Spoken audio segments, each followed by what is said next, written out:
علم کے موتیوں سے سجا سلسلہ جس کا دلچسپ ہر ایک ہے مرحلہ، جستجو لا جواب دیں گے سارے جواب، جستجو لا جواب دیں گے سارے جواب، عزم کا چڑھ کے دل میں نگیدہ چلو، آج کی وہ کون سی کہانی ہے جو نصیحت کے ساتھ سنانے والے ہیں؟ شہزادے کی انگوٹھی 1000 دینار دریا میں ڈال دیے۔ تو میں نے پوچھا خلیفہ سے کہ اس نوجوان کا آخر آپ سے کیا تعلق ہے؟ خلیفہ نے کہا کہ وہ میرا بیٹا تھا۔ واقعہ جو ہے بہت سکھانے والا ہے۔ باپ کا کوئی بڑا عہدہ ہے، منصب ہے، تو عام طور پر بندہ اسی لالچ میں رہتا ہے کہ میرے باپ کے بعد تو یہ مجھے ملنے والا ہے۔ وَمَن يَتَوَكَّلْ عَلَى اللَّهِ فَهُوَ حَسْبُهُ، اللہ فرماتا ہے کہ جو اللہ پر توکل کرتے ہیں، یقین کرتے ہیں، تو اللہ ان کے لیے کافی ہے۔ آج کے جو الفاظ ہیں، پہلی طہارت، دوسرا غسل، تیسرا وضو اور چوتھا تیمم، یہ ساری چیزیں جو آپ نے الفاظ دیے ہیں وہ سارے کے سارے ایسے ہیں جو فرض علوم سے تعلق رکھتے ہیں، یعنی اس میں سے ہر چیز پہ بندے کو علم ہونا ضروری ہے۔ مسلمان جب بالغ ہو جاتا ہے تو یہ ساری چیزیں اس کے اوپر نافذ ہو جاتی ہیں۔ مدنی کسوٹی ہوگی انشاءاللہ الکریم۔ تو 10 سوال کرنے کے بعد 11ویں پر جواب دینا ہوتا ہے، تو وہاں تک سوال کرنے کی اجازت ہوتی ہے۔ تو دیکھتے ہیں آج علی بھائی کیا سوچنے والے ہیں، اعظم بھائی کیا سوال کرنے والے ہیں، کیا یہ پہنچتے ہیں یا نہیں پہنچتے، یا اعظم بھائی کیا سوچنے والے ہیں، علی بھائی پہنچتے ہیں نہیں پہنچتے، یہ تو سیگمنٹ بتائے گا۔ Welcome back to the program دلچسپ باتیں۔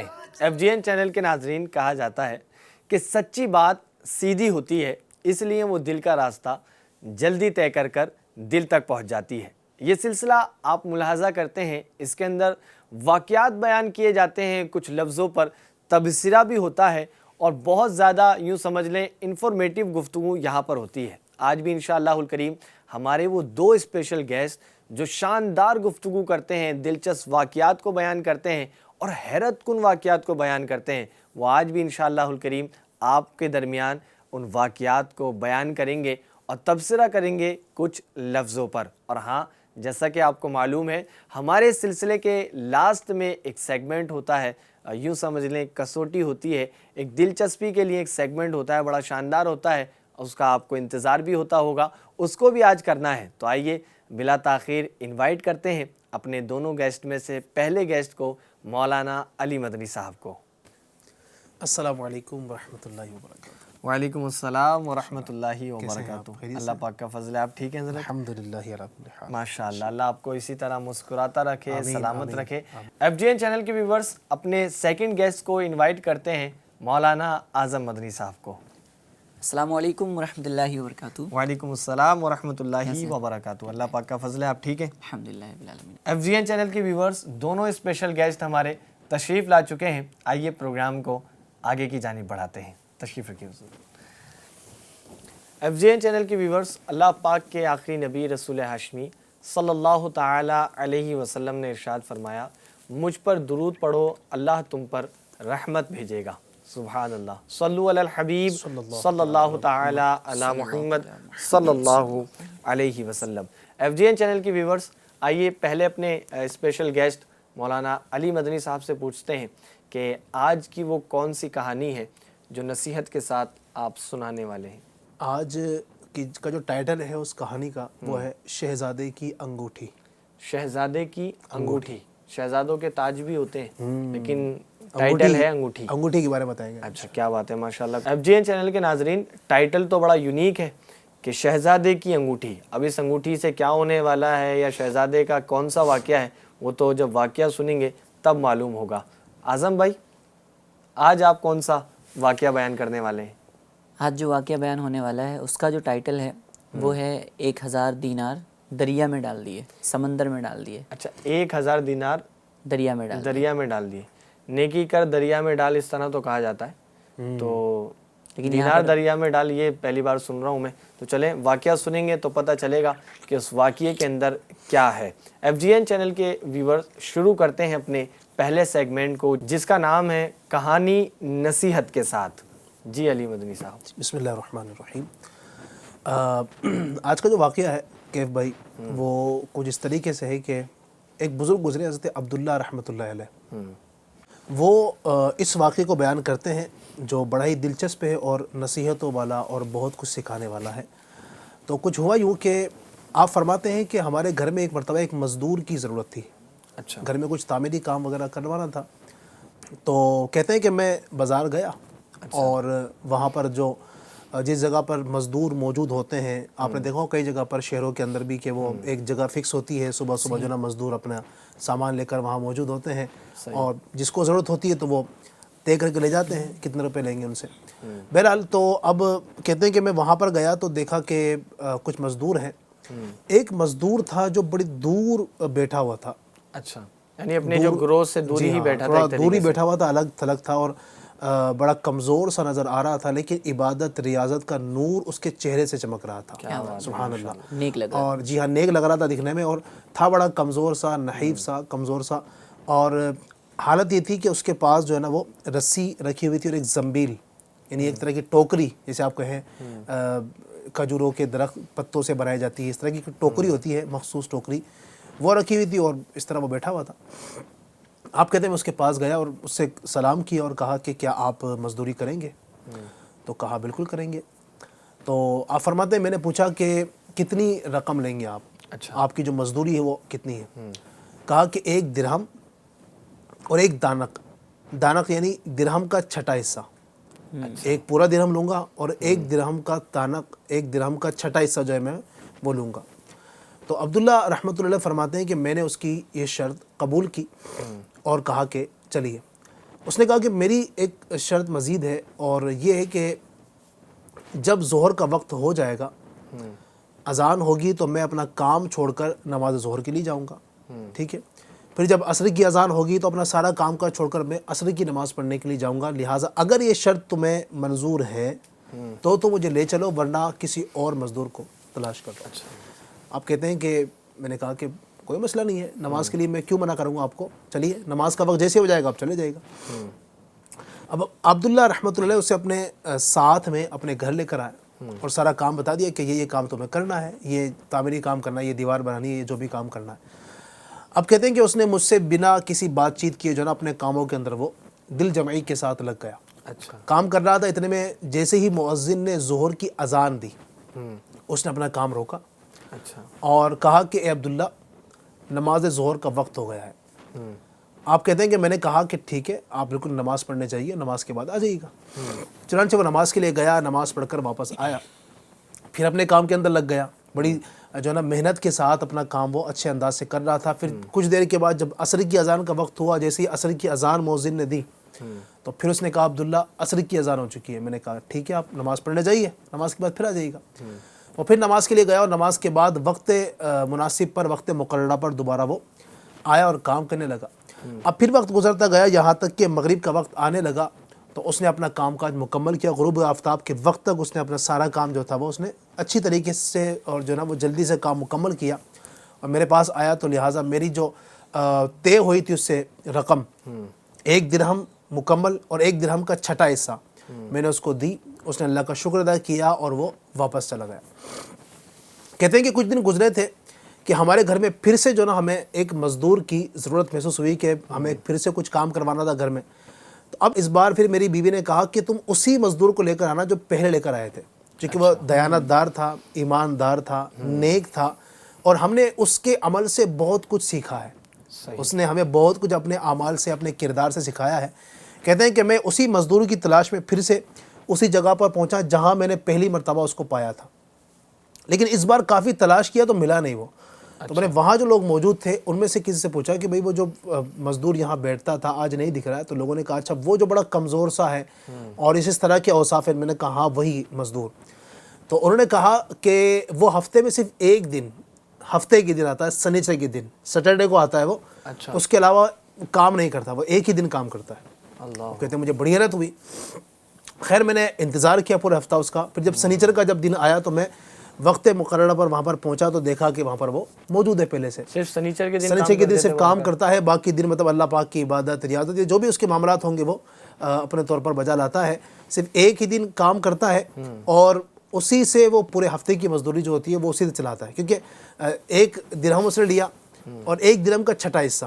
ٹھیک ہے, تو یوں اسی کو جو ہے نا وہ ایک درہم کا چھٹا حصہ جو ہے وہ پورے ہفتے اسی سے گزارا, 1 دن اس سے گزارا کرتا ہے, باقی 6 دن جو ہے نا وہ 1 درہم سے ایک درہم کے 6 حصے کر کے اس سے گزارا کرتا ہے یوں. خیر تو کہتے ہیں میں اس کے پاس گیا اور اس کو سلام کیا اور کہا کہ مجھے آج پھر سے مزدور کی حاجت ہے تو کیا تم چلو گے؟ کہا میں چلوں گا، لیکن میری وہی شرائط ہے جو پچھلی مرتبہ تم سے بیان کر چکا تھا. میں نے کہا تمہاری شرائط مجھے منظور ہے. چنانچہ اپنے گھر لے کر گیا اور اسے کام کاج بتایا. اس نے بڑے اچھے طریقے سے دیانت داری کے ساتھ، امانت داری کے ساتھ جو ہے اس نے سارا کام کیا گھر کا. اور جب غروب آفتاب کا وقت ہوا تو میں نے اس کو اس کی مزدوری دینا چاہیے اور اس سے بڑھ کر دی، زائد رقم پیش کی، چونکہ اچھا کام کیا ہے، بڑا مجھے اچھا لگا اس کا انداز وغیرہ، اور عبادت گزار بھی ہے، چہرے پر اللہ پاک کی عبادت کا نور ہے. تو میں نے اس کو زائد رقم دینا چاہی تو اس نے انکار کر دیا. اچھا. کہا کہ جتنی میری بنتی ہے میں اتنی لوں گا. آپ کہتے ہیں کہ میں نے اس کو جب زیادہ فورس کیا اور میں نے جب اس پر اصرار کیا تو اس نے جو اس کی رقم تھی وہ بھی لینے سے انکار کر دیا، ویسے ہی چل پڑا. اللہ اکبر. اب مجھے بڑی حیرت ہوئی تو مجھے اچھا نہیں لگا، تو میں اس کے پیچھے پیچھے گیا اور کہا کہ چلیں آپ جو لینا چاہیں لے لیجئے، آپ کو جو اچھا لگے. تو اس نے جتنی اس کی بنتی تھی اس نے لی، باقی مجھے واپس کر دی. بہرحال یہ واقعہ ہوا. اب پھر کچھ دن گزرے تھے کہ مجھے پھر سے ضرورت پڑی گھر میں کسی کام کی، مزدور کی، تو پھر میں جناب اسی مزدور کی تلاش میں نکلا. تو اس بار میں گیا تھا، اس بار سنیچر کے دن، کیونکہ سنیچر کے دن یہ آتا. تو اس بار دیکھا کہ سنیچر کا دن ہے لیکن وہ موجود ہی نہیں ہے. اب لوگوں سے میں نے پوچھا کہ بھئی وہ فلاں مزدور جو یہاں بیٹھتا ہے کہ آج نہیں ہے، کیا بات ہے؟ تو لوگوں نے بتایا کہ وہ تھوڑا آج کل بیمار چل رہا ہے، اس وجہ سے ہو سکتا ہے کہ وہ بازار میں نہ آیا ہو. اب آپ کہتے ہیں کہ میں نے پوچھا کہ آخر وہ بتاؤ تو اسی رہتا کہاں ہے، میں اس کی عیادت کر لوں. عیادت سنت بھی ہے. عیادت کہتے ہیں کسی بیمار مسلمان کا حال معلوم کرنا، اس کی طبیعت پوچھنے جانا، اس کو دلاسا دینا، اس کے لیے دعا کرنا، یہ عیادت کہلاتا ہے. نبی پاک کی سنت بھی ہے کہ نبی پاک اپنے بیمار صحابہ کرام کے پاس تشریف لے جاتے، ان کی عیادت کرتے، ان کے لیے دعائیں وہاں پر کیا کرتے. بہرحال کہتے ہیں کہ میں نے لوگوں سے اس کا پتہ پوچھا تو لوگوں نے بتایا کہ فلاں مکان میں وہ رہتا ہے. میں جب اس ایڈریس پر پہنچا تو پتہ چلا کہ کسی بڑھیا کے مکان میں وہ رہتا ہے. اس کا اپنا ذاتی مکان نہیں تھا، کوئی بڑھیا ہے وہ ان کے پاس وہ رہتا ہے. تو میں جب گیا اندر تو بڑھیا سے ملاقات ہوئی. میں نے پوچھا کہ فلاں جو ہے نوجوان ہے، اس سے مجھے ملنا ہے، وہ کہاں ہے؟ تو اس بڑھیا نے کہا کہ وہ تو ابھی اس وقت بڑے بیمار چل رہے ہیں، اندر چلے جاؤ، اندر وہ کمرے میں لیٹے ہوئے ہیں. حضرت عبداللہ فرماتے ہیں کہ میں اندر گیا اور اس جو مریض تھا، جو بڑا ہی نیک سیرت تھا اور نیک صورت تھا مزدور، اس کے پاس جا کر بیٹھا، اس کی عیادت کی، اس سے حال وغیرہ پوچھا اور کہا کہ کیا مسئلہ ہے، تمہیں بیماری کیا ہے؟ تو ساری چیزیں بتائی اور کہا کہ اس وقت میں بہت بیمار ہوں اور ہو سکتا ہے کہ اسی مرض میں میرا انتقال بھی ہو جائے. ٹھیک ہے. تو 20 دن سے تقریباً وہ بیمار لیٹا ہوا تھا. حضرت عبداللہ فرماتے ہیں کہ اللہ پاک آپ کو شفا عطا فرمائے. اس نے دعا کی. اس نے کہا کہ عبداللہ میری ایک وصیت ہے اگر تم پوری کر سکو. تو کہا کہ بالکل بتائیے. کہا کہ جب میرا انتقال ہو جائے تو میری یہ زنبیل جو ایک طریقے جسے کہتے ہیں نا کہ ٹوکری وغیرہ جو تھی اور جو رسی تھی اور کچھ لوٹا وغیرہ جو سامان تھا 2-3 اس کے پاس، کہا کہ یہ تم جو ہے نا بیچ کر میرے مرنے کے بعد اس کی جو رقم آئے گی وہ گورکن کو دے دینا. گورکن یعنی جو قبر وغیرہ کھودتا ہے، ٹھیک ہے، اس کو دے دینا اس کی مزدوری. اور باقی رہا کفن کا معاملہ، تو میرے جو 2 کپڑے تم اس وقت دیکھ رہے ہو، ایک تو اون کا اس نے جو ہے نا وہ جبہ پہنا ہوا تھا اور ایک نیچے تہبند کے لیے ایک موٹی تھی چادر اس نے پہنی تھی. کہا کہ کفن کے لیے میرا یہی 2 کپڑے کافی ہیں. اس کے بعد اس نے کہا کہ میری یہ جو جیب ہے جبے کی، اس میں ایک انگوٹھی ہے، یہ انگوٹھی جو ہے نا تم نکال لینا اور میرے مرنے کے بعد، میری تجہیز و تکفین مکمل ہونے کے بعد، یہ انگوٹھی تم خلیفہ وقت ہارون رشید رحمۃ اللہ علیہ کو پہنچا دینا. فلاں جگہ سے ہارون رشید کا گزر ہوتا ہے، تو وہاں پر جانا اور وہاں پر جاؤ گے تو وہاں پر تو چونکہ بہت بھیڑ ہوگی خلیفہ کے پاس میں، تو تم یہ نشانی دکھا دینا اور کہنا کہ یہ انگوٹھی جو ہے تمہیں دینی ہے، یہ تمہاری نشانی ہے، تو خلیفہ تمہیں اپنے پاس بلا لیں گے. چنانچہ کہتے ہیں کہ وہ ہوا یوں کہ کچھ دن کے بعد اس کا انتقال ہو گیا. اللہ پاک اس کی مغفرت فرمائے. اب جب اس کا انتقال ہوا تو میں نے اس کی وصیت کے مطابق جو بھی سارے معاملات کرنے تھے، اس کے تجہیز و تکفین کے سارے معاملات کیے، اس کے کفن کا انتظام کیا. اس کو دفن کرنے کے بعد پھر مجھے یاد آیا کہ انگوٹھی جو تھی نا میں نے وہ انگوٹھی اپنے پاس رکھ لی تھی. اب میں انتظار کرتا رہا کہ خلیفہ وقت امیر المومنین خلیفہ ہارون رشید کا گزر اس وقت کس جگہ سے ہوگا. میں یہ انتظار کر ہی رہا تھا تو میں نے لوگوں سے پوچھا تو لوگوں نے بتایا کہ فلاں فلاں مقام پر چلے جاؤ, وہاں سے خلیفہ کی فلاں فلاں دن جو ہے نا وہ سواری گزرے گی اور لوگوں کی بڑی تعداد آپ کے ساتھ ہوگی. میں گیا, انتظار کرنے لگا تو وقت مقررہ پر کیا دیکھتا ہوں کہ ہزاروں لوگوں کا, ہزاروں شہ سواروں کا قافلہ خلیفہ کے ساتھ آ رہا ہے. خلیفہ کا جب میرے پاس سے گزر ہوا تو میں نے خلیفہ کو اشارہ کیا اور بلند آواز سے کہا کہ اے امیر المومنین, مجھے آپ سے کچھ ضروری کام ہے اور میرے پاس آپ کی ایک نشانی ہے. کیونکہ ظاہر بات ہے خلیفہ سے ہر ایک بندہ تو کسی گفتگو کر سکتا ہے نا. خلیفہ وقت جو ہوتا ہے اس وقت جو ہے نا اسلامی سلطنت کا بادشاہ ہوتا ہے. تو خلیفہ ہارون رشید جو ہے اسلامی سلطنت کے بہت بڑے بادشاہ تھے, تو ہر عام بندہ جو ہے ان سے اس طرح بات کر سکے. تو کہا کہ نشانی میری ہے, میں یہ دکھاتا ہوں. جب خلیفہ نے وہ نشانی دیکھی, انگوٹھی دیکھی, تو لوگوں سے کہا کہ اسے ہمارے مہمان خانے پہنچا دو, میں یہاں سے فری ہو کر اس سے اکیلے میں ملنا چاہتا ہوں. چنانچہ مجھے خلیفہ ہارون رشید کے محل کے اندر مہمان خانے میں پہنچا دیا گیا. خلیفہ ہارون رشید جب اپنے اس سفر سے مکمل واپس آیا تو وہ میرے پاس آئے اور باقی لوگوں کو اپنے اس کمرے سے باہر نکلوا دیا اور پھر اکیلے بیٹھ کر مجھ سے پوچھا کہ بتاؤ تمہارا نام کیا ہے اور یہاں پر کس کام سے ہو. کہا کہ میں عبداللہ میرا نام ہے اور میرے پاس ایک انگوٹھی ہے, وہ آپ کی علامت ہے, وہ آپ کو دینے کے لیے آیا ہوں. کہا کہ دکھاؤ. جب بادشاہ نے وہ انگوٹھی دیکھی اور کہا کہ کیا یہ ماجرا ہے, اس کے پیچھے کی کہانی کیا ہے, تو کہتے ہیں میں نے اس نوجوان کی ساری جو اسٹوری تھی اس کے سامنے بیان کی بادشاہ کے سامنے. خلیفہ نے جب وہ ساری کی ساری باتیں سنی تو انتہائی جو ہے نا وہ کافی دیر تک وہ روتا رہا. اچھا. بادشاہ سلامت جو ہے کافی دیر تک روتے رہے. مجھے بڑی حیرت ہو رہی تھی, سمجھ کچھ نہیں آ رہا تھا کہ یہ میٹر چل کیا رہا ہے کہ میں بادشاہ کے سامنے اس نوجوان کا تذکرہ کیا یا انگوٹھی دکھائی اور خلیفہ ہارون رشید اتنے زاروں قطار رو رہے ہیں, پیچھے واقعہ کیا ہے. جب کچھ دیر افاقہ ہوا تو میں نے پوچھا خلیفہ سے کہ خلیفہ بات کیا ہے, آپ رو رہے ہیں, اس نوجوان کا آخر آپ سے کیا تعلق ہے. اب خلیفہ نے کہا کہ وہ میرا بیٹا تھا. اچھا. اب بڑی حیرت ہوئی کہ بادشاہ مزدوری کرنے والا بیٹا تھا. ہاں, مزدوری کرنے والا, اس کا انتقال ہوا تھا, جس سے 2 بار جسے اپنے گھر پر لے جا چکے تھے مزدوری کرنے کے لیے. تو بڑی حیرت ہوئی کہ بادشاہ سلامت, ان کا بیٹا ایک مزدور, یہ تھوڑا سمجھ نہیں آیا.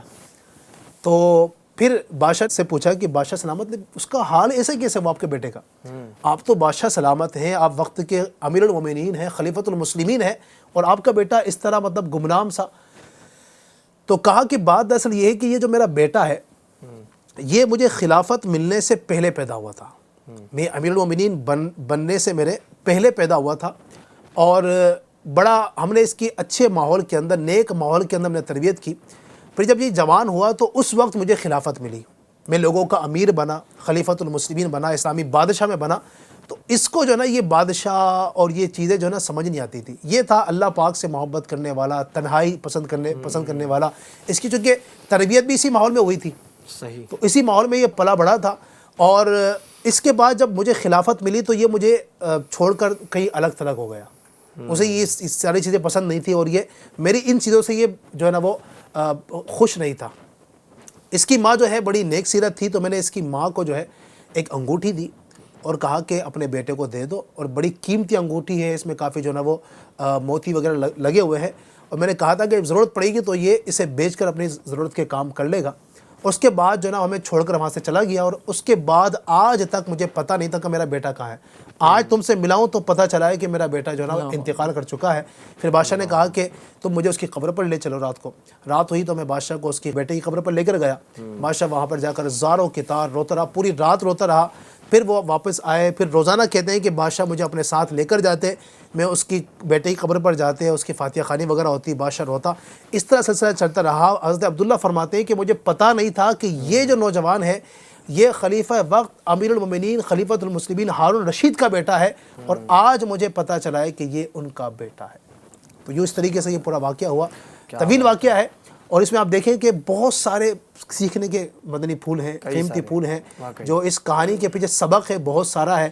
اگر ہم ایک ایک سبق کو بیان کریں گے تو یہ ہمارا پروگرام جو ہے وہ ختم ہو جائے گا. صحیح فرمایا آپ نے کہ واقعی میں تو آپ نے جو ٹائٹل بیان کیا تھا کہ شہزادے کی انگوٹھی, تو آدھا واقعہ آپ نے بیان کر دیا, اس کے بعد بھی وہ انگوٹھی نظر نہیں آ رہی تھی. تو میں بولا میں بھی سوچ رہا تھا کہ آدھے سے زیادہ واقعہ ہو گیا, لیکن انگوٹھی کہاں گئی. لیکن واقعی یہ واقعہ جو ہے بہت سکھانے والا ہے, حیرت کن بھی ہے اور دلچسپ بھی لگ رہا تھا شروع میں سن کر کہ بھائی کیا معاملات ہوئے, کیسے ہوئے, پیچھے کا واقعہ کیا ہے, لیکن سکھانے والی بڑی باتیں ہیں اس میں اعظم مدنی صاحب. مثال کے طور پہ جیسے وہ ایک تو تربیت والا واقعہ کہ اس بچے کی تربیت جس طرح کی گئی وہ اس پر ثابت قدم رہا, اتنا ثابت قدم رہا کہ پھر اس کو وہ چیزیں سمجھ میں نہیں آ رہی. حالانکہ بادشاہ سلامت کا بیٹا ہے تو عام طور پر ہوتا ہی ہے نا کہ بندے باپ کا کوئی بڑا عہدہ ہے, منصب ہے, تو عام طور پر بندہ اسی لالچ میں رہتا ہے کہ میرے باپ کے بعد تو یہ مجھے ملنے والا ہے, صحیح, کل کو بادشاہ میں بنوں گا, ایسے ہی میرے بادشاہ کے میرے باپ کے انتقال کے بعد میرے پاس کرسی آنے والی ہے, میرے پاس عہدہ ہے, تو میں تو بہت بڑا بن جاؤں گا. لیکن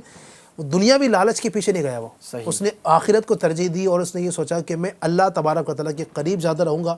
چونکہ دنیاوی عام طور پر یہ جو منصب ہوتے ہیں بندہ ان کے اندر عام طور پر یہ دیکھا جاتا ہے کہ بندہ اس میں جو نا پڑھ کر کے اللہ سے دور ہو جاتا ہے. ہاں جو لوگ ہیں ماشاءاللہ جو اسلامی خلفاء گزرے ہیں, اسلام کے جو چاروں خلیفہ ہیں آپ دیکھ لیں ماشاءاللہ, ان کے پاس جب خلافت تھی تو انہوں نے دنیا کو ترجیح نہیں دی نا, انہوں نے اسی طریقے سے آگے بھی آپ دیکھیں دیگر جو اسلامی بادشاہ آتے رہے الحمدللہ, تو انہوں نے اس کو اللہ تبارک و تعالیٰ سے دور ہونے کا ذریعہ اس کو نہیں بنایا, اس کو ساتھ رہتے ہوئے بنایا. لیکن عام طور پر ہم یہ دیکھتے ہیں ہمارے زمانے میں جب بڑا عہدہ آتا ہے تو بندہ دنیا کے اندر جو ہے وہ گھستا چلا جاتا ہے. ایک چیز اور جو واقعے سے سمجھ میں آتی ہے وہ شاید بہت زیادہ اہم ہے کہ آج کل ہمارے معاشرے میں بھی نیک لوگوں کی خیر کمی نہیں ہے, نیک لوگ بھی رہتے ہیں اور بائی چانس کبھی کبھی وہ مزدوری بھی کرتے ہیں تو اس طریقے کے معاملات بھی سامنے آتے ہیں ان کے, لیکن ان کا ساتھ دینا بھی ہماری ذمہ داری ہے کہ بھائی اگر وہ ہمارے ساتھ مزدوری والا کام کرتے ہیں تو دیکھیں نمازوں کے وقت پہ نمازوں کے لیے انہیں اجازت دینا, وہ ساری چیزیں کرنا. کئی ساروں کو میں نے دیکھا ہے باقاعدہ کہ نمازوں کے ٹائم اگر کوئی بندہ چلا جاتا ہے نماز پڑھنے کے لیے تو باقاعدہ اس کی اجرت کاٹ لی جاتی ہے.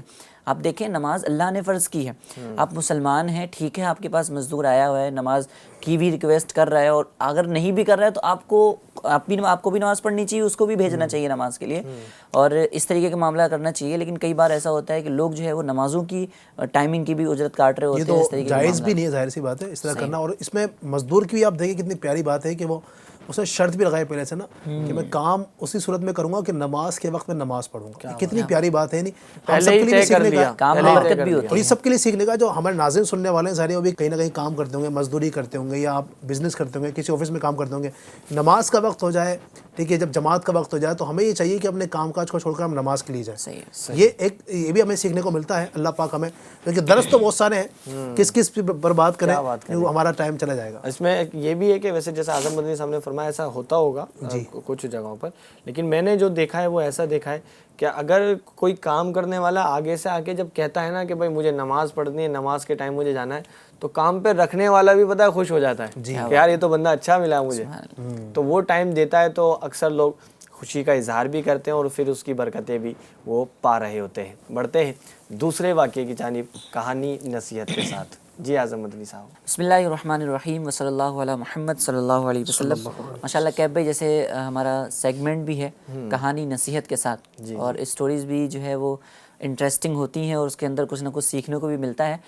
احادیث کو اگر ہم دیکھیں تو اس کے اندر بھی بہت سارے واقعات بیان کیے جاتے ہیں. احادیث رسول صلی اللہ علیہ وسلم میں ایسے کئی سارے واقعات, بنی اسرائیل کے واقعات, یہ درس عبرت کے طور پر بھی ہوتے ہیں, کئی بار نصیحت کے طور پر بھی ہوتے ہیں. تو احادیث کی کتابوں میں ایک واقعہ ملتا ہے اور بڑا شاندار واقعہ کچھ یوں ہے کہ دو بھائی تھے. ایک بھائی بڑا امیر تھا اور ایک بھائی غریب تھا. اچھا دونوں بھائی کی ملاقات ہوتی ہے تو جو غریب بھائی ہے وہ امیر بھائی سے قرضہ مانگتا ہے کہ بھائی مجھے قرضہ دے دو, مجھے کچھ پیسوں کی ضرورت ہے, میں انشاءاللہ کچھ ڈیٹ فکس ہوتی ہے اس ڈیٹ پر میں جو ہے آپ کو قرض واپس کر دوں گا. امیر جو شخص ہوتا ہے, امیر بھائی جو ہوتا ہے, وہ کہتا ہے اچھا میں قرض تو دے دوں گا لیکن ہمارے اور تمہارے درمیان گواہ کون ہوگا؟ کوئی گواہ یہ بات کر رہا ہے. جی بھائی یہ بات کر رہا ہے. خیر آپ کو بھی تعجب ہو رہا ہے یہ بات سن کے. اس وقت بھی ایسا ہوتا تھا کہ بھائی بھائیوں میں اگر آپ دیکھیں نا, اگر بھائی بھی ایک دوسرے کا سپورٹ کرتا تو یہ بھی امیر ہوتا وہ بھی امیر ہوتا. ایک غریب ہے دوسرا امیر ہے, اس سے ہی سمجھ میں آتا ہے کہ تعلق دونوں کے درمیان کیسا ہوگا. خیر غریب بھائی نے کہا کہ میں تو غریب ہوں, نادار ہوں, غریبوں کا کون گواہ بنتا ہے, میرا گواہ تو اللہ ہے, میں نے اللہ کو اپنا گواہ بنایا. اچھا جب اس نے یہ بات کہی نا تو امیر بھائی کو اس کی یہ بات بہت پسند آئی کہ اس نے اللہ کو گواہ بنایا ہے اور اللہ تبارک و تعالیٰ جو ہے وہ اس معاملے کا گواہ ہے. تو اس نے پیسے لیے, یعنی 1000 دینار لیے اور اپنے غریب بھائی کو دے دیے. غریب نے وہ تھیلی لی اور اپنے جو ہے وہ جو بھی ساز و سامان, جو بھی کام وام کرنا تھا وہ کام کرنے کے لیے دریا کے دوسرے کنارے چلا گیا. اب وہ کام کرتا رہا, دن گزرتے گئے. اس طریقے سے وہ اب ایسا ہوا کہ بھائی کہ جب دن گزرتے گئے تو ایک دن وہ آیا کہ جس دن اس نے ڈیٹ مقرر کی تھی کہ آج کے دن جو ہے وہ پیسے واپس کرنے ہیں۔ اچھا، خیر غریب جو شخص تھا وہ جھولی کے اندر، تھیلی کے اندر 1000 دینار لے کر دریا کے پاس آ گیا۔ دریا کے پاس آیا اور ساحل سمندر پہ نا کشتیوں وغیرہ کا ہجوم ہوتا ہے، کشتیوں کے ذریعے لوگ سفر کر رہے ہوتے ہیں، ایک کنارے سے دوسرے کنارے جا رہے ہوتے ہیں۔ تو اس نے کشتی تلاش کرنی شروع کی، اور ہوا یوں کہ بھائی کہ اس دن اتفاق سے کوئی کشتی نظر نہیں آئی۔ حالانکہ اس بندرگاہ پہ کشتیاں ہوتی تھیں، لیکن اس دن ایسا ہوا کہ کشتی کوئی نظر نہیں آئی۔ اچھا، اب یہ تھوڑا سا مایوسی کا شکار ہونے لگا، یار میں نے وعدہ کیا ہے، اور سب سے بڑی چیز یہ کہ اللہ کو گواہ بنایا ہے، اور اگر میرے بھائی سے میں نے اپنے وعدے کو توڑ لیا تو اس کا اعتماد مجھ سے بھی اٹھ جائے گا اور اللہ سے بھی اٹھ جائے گا، وعدہ خلافی بھی ہوگی۔ تو یوں جو ہے وہ پریشان ہوا، اور اس نے دیکھا کہ ایک دور سے جو ہے وہ ایک تختہ، لکڑی کا ایک حصہ جو ہے وہ دریا کے کنارے تیرتا ہوا آ رہا ہے۔ اس نے لکڑی کو اٹھایا، لکڑی کو اٹھانے کے بعد اس کے 2 ٹکڑے کیے، یعنی اس کو 20 سے چاک کیا۔ جب اسے 20 سے چاک کیا اور اس کے اندر جو ہے نا وہ رقم کی تھیلی رکھی، اور ساتھ میں ایک رکا رکھا۔ رکے میں تھا کہ میں نے بہت کوشش کی، میں نے کشتی تلاش کی لیکن مجھے ملی نہیں، اور یہ 1000 دینار ہیں، اللہ کو میں نے گواہ بنایا ہے، تو مجھے اللہ کی ذات پہ امید ہے کہ اللہ تجھ تک یہ مال پہنچا دے گا۔ اب یہاں پر بھی دیکھیں کتنا پوزیٹیو جو ہے وہ وائبس آ رہی ہیں اور مثبت ذہن۔ آپ نے ماشاءاللہ یہ بیان سے پہلے بھی کہا نا کہ یہ حدیثوں میں ملتا ہے، حدیثوں میں کیا بات ہے، شاندار واقعہ جی۔ نیک شخص تھا وہ، خیر تو اس نے اللہ پر اعتماد اور یقین بھروسہ کیا، اور اس تھیلی کو اس کے اندر رکھا، اور جو ہے وہ لکڑی کو دریا کے اندر ڈال دیا۔ اب جو تختہ ہوتا ہے، لکڑی کا تختہ، آپ نے بھی دیکھا ہوگا کئی بار ساحل سمندروں پہ بھی تیر رہے ہوتے ہیں اس طریقے کے تختے، تو وہ تیرتا جو ہے وہ دوسرے کنارے پر پہنچا۔ اچھا اسی دن جو ہے وہی دوسرا والا جو بھائی تھا، بڑا بھائی تھا جو امیر و کبیر تھا، وہ شخص بھی دریا کے کنارے آتا ہے۔ وہ اس ارادے سے آتا ہے کہ شاید کوئی کشتی آئے گی اور اس کے اندر یہ بیٹھا ہوگا اور میری رقم جو ہے وہ واپس کرے گا۔ اب وہ بھی ڈھونڈ رہا ہوتا ہے، یار کوئی جو ہے وہ کشتی تو ملی نہیں، اور کوئی کشتی آج ہے بھی نہیں، ایسا لگ رہا ہے کہ سارے کے سارے سب چھٹی پہ گئے ہوئے ہیں۔ تو خیر اس نے دیکھا تو اسے وہ چھوٹا بھائی نظر نہیں آیا، اور اس نے دیکھا کہ دور سے ایک لکڑی جو ہے وہ تیرتی ہوئی آ رہی ہے۔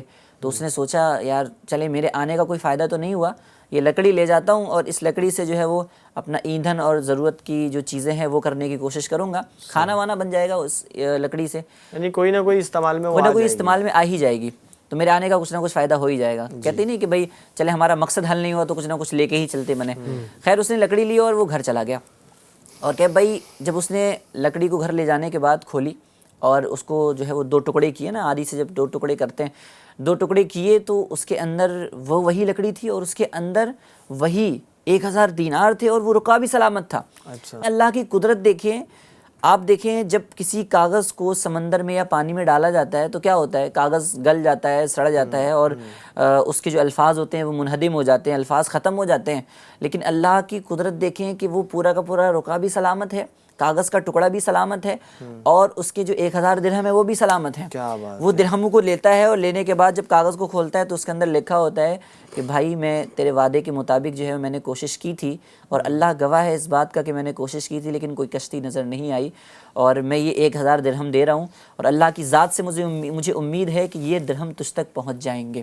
اس نے یہ چیز دیکھی تو اس کا یقین اور بلیف سسٹم اور مضبوط ہو گیا، اللہ کی ذات پر یقین اور بڑھ گیا کہ اللہ اس طریقے سے مدد فرماتا ہے۔ خیر یہ معاملہ ہوا، اور ہونے کے بعد کچھ دنوں کے بعد وہ شخص جو غریب تھا، وہ بھی ایماندار تھا، نیک دل شخص تھا، وہ 1000 دینار پھر اب لے جا کر دوبارہ سے جو ہے وہ اپنے بھائی کی خدمت میں پیش کر دیتا ہے۔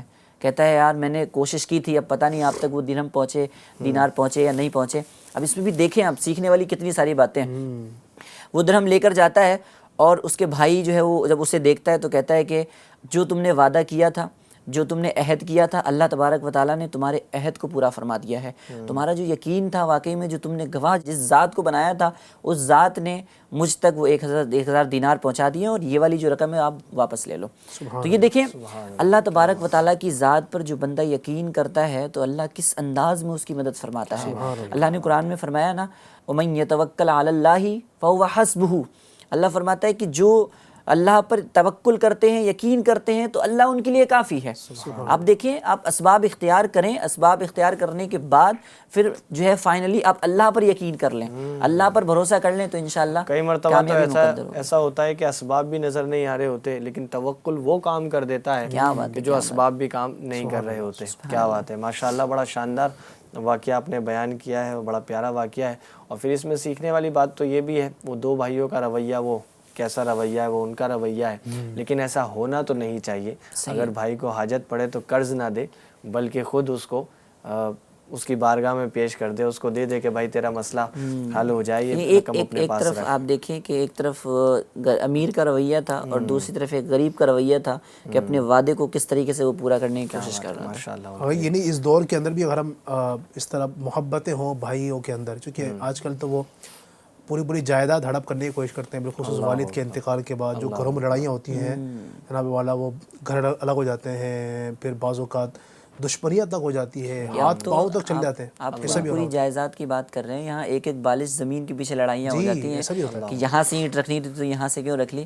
اللہ تبارک و تعالیٰ عافیت کا معاملہ۔ یعنی یہ شادی سے پہلے مجھے لگتا ہے یہ محبتیں برقرار ہوتی ہیں کہ وہ بھائی اپنے بھائی کے لیے جان دینے کے لیے تیار ہوتا ہے، جب وہ شادی ہو جاتی ہے تو پھر وہ بھائی کی جان لینے کو تیار ہو جاتا ہے۔ اللہ اکبر، اللہ اکبر۔ تو بھائی شادی بھی ہو جائے، کچھ بھی ہو جائے، لیکن بھائی ہوتا ہے تو بھائی کو بھائی کی طرح رکھیں اور بھائی بن کے رہے تو انشاءاللہ اس کی برکت نصیب ہوگی۔